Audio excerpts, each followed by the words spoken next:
Thursday night. It's October 29th. There's a Thursday night football game today. We're going to get there. We're going to have something to say about that Thursday night game before we're done with this video. In the meantime, oh my goodness, this is about as excited as you can get if you're a programmer or you're somebody who likes digging through data. Ooh, Nelly, let's talk about what has happened. Okay. I posted a little video today talking about a macro that was written into this Excel file by a friend of mine to mess around with these percentages up here that used to predict historical games. So what we're looking at right now is the first 7 weeks of the season. There's no record up here yet because I haven't filled anything out in these percentages right over here. I'll do that in a second. So we wrote some code and figured out a way to run a macro where we got samples of every possible percentage that adds up to 100% split over the 5 different things of margin of victory, wins, points per game, offense and defense, these different categories we have, automatically ran all these different things and it showed then what percentage of the games were actually won. So for example, when you take this percentage here and you paste it as values right here, that happens. That actually happens. You do win 81%, 81% of your games.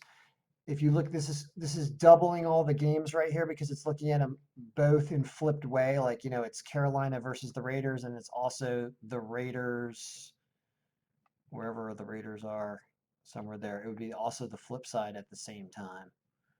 Las Vegas Raiders, where are they? Raiders at Panthers down there. So it's looking at it both ways. So that's why we see 170 and 38. You could just choose like away, and it was actually 83 and 21 or 82 and 22. Pretty darn close, So you're winning 81.7% of your games. That's really awesome. Now, you can mess around with all kinds of different percentages here. And so this macro, this ran everything. It gave us all these different results, and I just sorted them descending by how many games they won. Like right here, this 81.7%. So there were like 1,200 different ways that you won 81.7% of your games with this distribution of what's here. And I've color coded it to kind of browse down because I want to talk about what's showing up and why and the interesting. Just want to kind of analyze the game tonight and put in different numbers to kind of show you what's going on.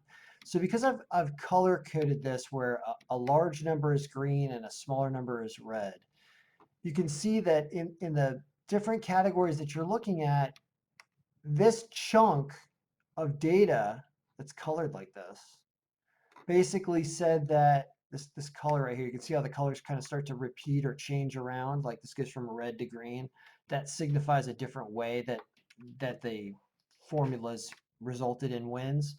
And it's saying that the margin of victory is red, and that means it's not playing a big role, only 17% at its highest and all the way down at 2%. So between 2 and 17%, somewhere around 8 or 9 probably be a sweet spot for that. The defense is very green over here, meaning that there's a lot of defensive play in the formula that's getting us here. So caring about defense in the 30% something range between 26 and 38, and this between 2 and like 17. Then in the middle here, there's a pretty even distribution, a lot of 19s and 20s. Basically anything that's around 20 is 1/5 of the formula because there's 5 different variables. So that means it's kind of being equally weighted or equally distributed among all those. That's kind of interesting. So that's wins, points per game, and offense. So it's driving a low margin of victory and a high defensive factor. Okay, that's interesting to know.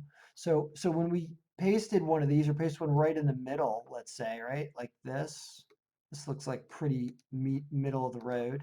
When you grab that and you put it here, you won 80, you won 81. Well, let's look at week 8 with this scenario, because that's what this is doing, is this is predicting week 8 and what's supposed to happen. Well, this Thursday night game that we care about is this Carolina Atlanta game we're talking about right now. Well, Carolina's at a plus 30% using this distribution right here. So that's strong. Anything over 20 is good. That's Carolina at 30%. They have better margin of victory, better win percentage so far. They score fewer points per game, and their offensive rating is lower, but their defensive rating is much, much better. All that kind of makes sense. Well, let's look at some other samples that also won 81.7% of your game. And also, let's look at these interesting ones where margin of victory all of a sudden is a huge factor. How does that work? In these ones, margin of victory is quite large. As a matter of fact, there's all these where margin of victory, oh my goodness, look at all this stuff here. How does this work? In this instance, here's a weird scenario that also resulted in a good thing when you use the win record a lot, I guess, because that's at like 40 some percent.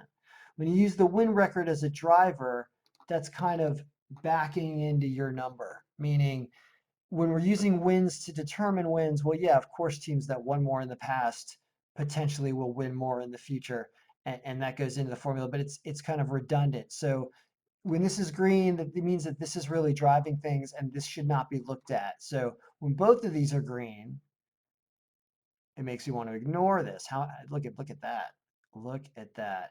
So the win percentage is really high oh yeah, of course, all the way until it hits something like this, still in the 30s, 50. So the win record is driving this. So that means let's look at this one here where the win record, this chunk where the win record is not really driving it because it's still down around below 20%. Let's do that and say, well, how did this happen, right? How did this 30% margin of victory and only 20% defense, what does that look like? You grab that, put that in here, and let's just double check and make sure it worked. Yep, it still won 81.7% of your games. So what does it say for Carolina in week 8? In this one, it only favors Carolina by 20% instead of 30. How interesting. So both of these winning combinations still have Carolina ahead, but this one's not as strong, right? Is there any way to make Atlanta a favorite here? And the answer is going to be only with things like points per game and offensive rating. You'd have to weight those two really, really high. And so what happens when you do that? Watch this. You can see you can sort this by, let's go with the points per game, as if points per game really, really mattered. Do that descending. And so when points per game is the biggest factor in here, look at how bad the percent games won are. Down to 75% when we're doing almost 82% the other way. So when you take this and you throw it in here, Carolina's only a 10% favorite. Still Carolina's favorite, even when you use that one. That's the most it can be really weighted for Atlanta. So what this is saying to me is I haven't looked at the lines or anything or dug real into it, but I'm just so excited to get this done and just do what we just did when it comes to a lot of the other games for the week. Um, and that is to just simply sort this descending by percent games won week through 7, and you get the most you get me trying to break Excel. You get the most reliable stuff here. You can see that the distribution is actually changing around a little bit color wise. um, I mean here, how about this one, right? This is number 2. Yeah, margin of victory really shouldn't be near that much, but points per game and offense, they're more red in these two because they don't seem to matter as much. And something that has a low win strength too, the lower the win strength, the better. For example, I don't want to stop with this. I just want to keep going. But where the win strength is really, really low, like this right here, that's kind of interesting. Win strength all the way down at 12 and margin of victory at 36. How about that? What does that look like?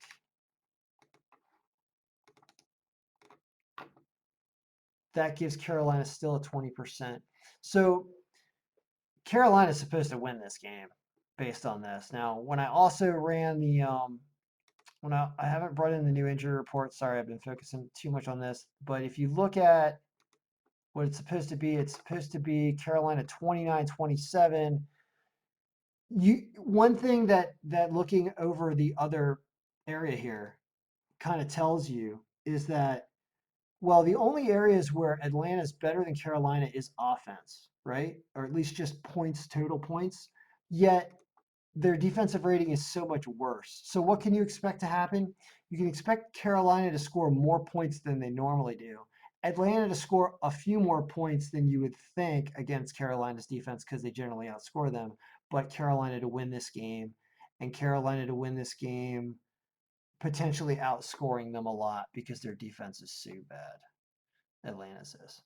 That's what I tell from running all this information, and we'll go more into the rest of the games throughout the week, um, and I'll also be doing some work because people have asked about fixing up things like the rating here. We're using some quarterback ratings that are really distorted, like Jarvis Landry, because he's actually a wide receiver. What we need to do here is actually add an exclusion to this formula that, ugh, God. I guess what we could do here is you can sort the QB ratings. Yeah, we've got to get this out of here. We're looking at maxes. Hold on a second. I'm sorting the QB ratings. I guess anybody who's not a quarterback should not have a QB rating because it doesn't make sense. So if we just remove it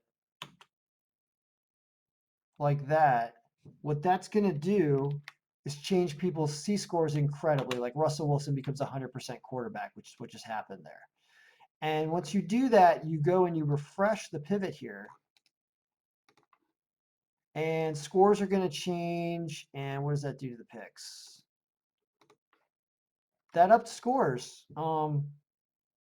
That's probably what we should be doing. I mean, is San Francisco really going to put up 41 points? See, we might need to change the magnifier now and bring it down a little bit after we just did that. That has Carolina winning 30-27. And the rest of these scores are starting to look reasonable. We're doing a little advanced review on the weekend after that. Yep, Tampa Bay 27-17. Indy, San Francisco putting up a ton of points against Seattle. Wow. Yep, Vegas throwing up a ton against Cleveland. What does it say for the Dallas game? Dallas losing to Philadelphia 31-34. I feel like you could bring, I don't know, the scores look kind of all right. They don't look bad. Yeah, I mean, everything, I even want to bring it down a little bit, just a tiny, tiny bit. That's pretty interesting. 4.6 maybe. I like it. I like it. The Jets are really going to put up 23 points. I don't know about that. Very interesting stuff. I'll grab an injury report. I'll do another video before Sunday after even mess around with this even more. But lots of fun. If you do one thing tonight, it's not necessarily Carolina on the spread, but it's definitely thinking about an over based on the defense problems and just Carolina on the money line. If it's around -140, that's what you're supposed to do tonight. All right, there you go. Good luck, everybody.